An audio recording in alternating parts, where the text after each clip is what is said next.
Hello guys, we're here today with Shirley Connell, who wrote The Man in My Backyard, and the reason she called her book that is because the house you're looking at behind Shirley is right up against Elvis's back fence of Graceland.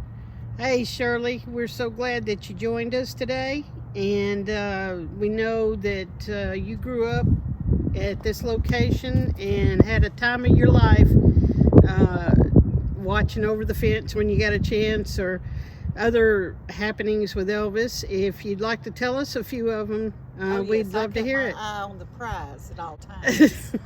And the prize being Elvis. yeah.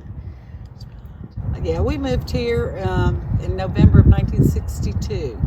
We actually looked at the house in 1960 after it was built. There wasn't any grass on the ground. And my mom and dad decided not to buy it at the time.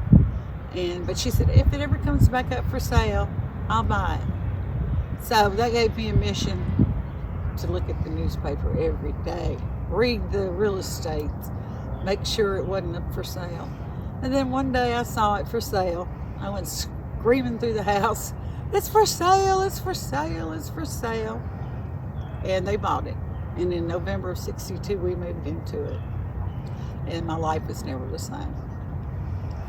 So the story goes that you might have jumped the fence a couple of times. Oh, just a few. And used it as a shortcut. I did. Down to the front gate. Yeah, and I was zippity-doo-dahing along when Vernon caught me doing it, and I thought, oh, I'm dead meat now. But he said, Shirley, what are you doing? And I said, I'm taking a shortcut to the gate. And he just looked at me. He kind of grinned a little bit, and he said, well, don't get her climbing the fence. So I thought, oh, I've got it made now. Because when my mother got ready for me to come home, she called the house and asked the maid to call the gate and tell the guard that I needed to come home. And usually it was Vester, and Vester would put me in the Jeep and bring me to the back fence here and help me back over. Lord have mercy. So I couldn't have asked for anything better than that. Unless it was Elvis bringing me back. Yeah. But so did Elvis ever come and talk to you at the back fence? Yeah, when he was riding horses. He would come around like on Sunday afternoons. He'd ride horses sometimes. And he would stop if the neighbors were up on the fence and talk to each of them. And I know before I moved here, the house next door to me, they were grilling food. And Elvis was out in the back, and they asked Elvis if he'd like to come over and eat with them. He said, sure. So him and 9 guys climbed the fence. And that was before you moved in? That was before I moved Oh, here. You missed... Of course, before I moved You missed the luau. Yeah, I missed the luau. But, and we're here on Charles Street in Graceland subdivision, and surprisingly enough, there are quite a few other people that lived here that were in the inner circle, so to speak, and we'll talk more about those later. Right now, though, at Charles, and what's the street right down Dolan. here? Dolan. That Dolan is where Vernon, of course, lived. And right. Excuse us, y'all. There's a phone ringing in the background. Don't pay any attention. It's just the bat phone. Anyway, so at Dolan, and what's the story that you heard the motorcycles rev up? Oh, in the backyard. Yeah, you heard them rev up. Yeah, I was getting ready for bed. Yeah, you want to tell us that story? I had my curls in my hair, my house coat on, and I heard the motorcycles crank up. So I said, okay. And I listened, and I heard them running around the yard. And then I heard them, when they went out the gate, I heard them turn left. I knew which direction they were going. Heard them when they hit Dolan Bend. And I ran out to my mailbox right there to watch them cross Dolan. There's the mailbox. You have to go all the way back to watch them go just like that car just did. Yeah. And I was going to watch them. Well, they didn't go straight. Elvis turned and came up the street. And I had nowhere to go, and the mailbox was too small. So there you I were doing your stood best to hide behind the There I mailbox. stood in all my glory, in my house coat, in my hair rollers, in my house shoes. Oh my gracious. And Elvis grinned as he drove by, and I thought, boy, if this is not a lasting image, Well, it just horrified me. but did he ever tease you about it or anything, or No. did you just let it die a silent No, death? I let it die.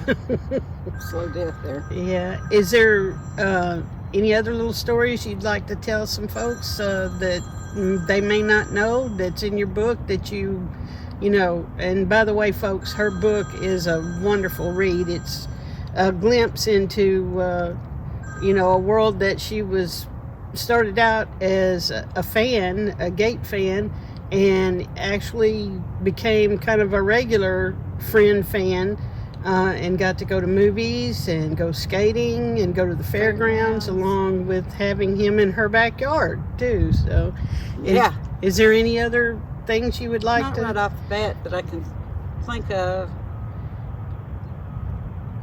Okay. No, not Okay. really. Well, we'll leave it as a surprise in her book. So you guys, I'll put how you can get a copy of her book at the end of the video. And Miss Shirley, we sure do thank you. It's a beautiful day out here. Oh, I know. It is a beautiful day in the neighborhood. Yeah, going through old times in the neighborhood, Graceland Estates. So, what was the address of this one? 3775 3775 Charles Drive. There you go. We do appreciate you. We'll talk to you later. Bye-bye. Bye-bye.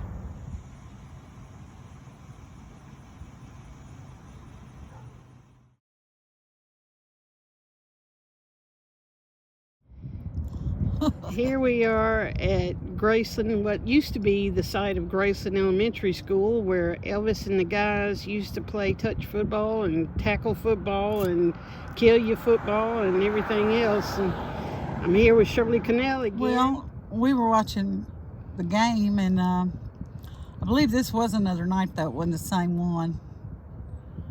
But, no, it was the first night I came because he was going out for a pass, and this lady was on the sidelines filming, and he didn't see her, so he ran over her. And He bowled her over? Yeah, with the football. And just, she went flat as a pancake. Sorry, guys, we got a thoroughfare of traffic behind us. So he didn't hurt her. He helped her up and apologized to her, you know. Yeah. He was always good about things like that. Well, she had a story to tell. Elvis knocked her on her hiney parts. Yeah. And I asked him if I could have my picture made with him, and he told me he was too hot and sweaty. And I felt of his arm, and I went, "Oh, you are." I agreed with him. What can I say? I was too young to know any better. He said, "But I tell you what you do. You meet me at the fairgrounds at midnight, and you can have all the pictures you want." I said, "Okay." I thought, now I got to talk my mother into letting me go to the fairgrounds at midnight. Wasn't too hard. She went too. But I had a blast. Well, Cheryl, I want to thank you for sharing some of your stories with us again. And again, everybody, you'll get a lot more stories with Shirley's unique and funny point of view of the things she got to enjoy with Elvis Presley. So we're going to sign off now, and we thank you for watching. Bye-bye. Bye.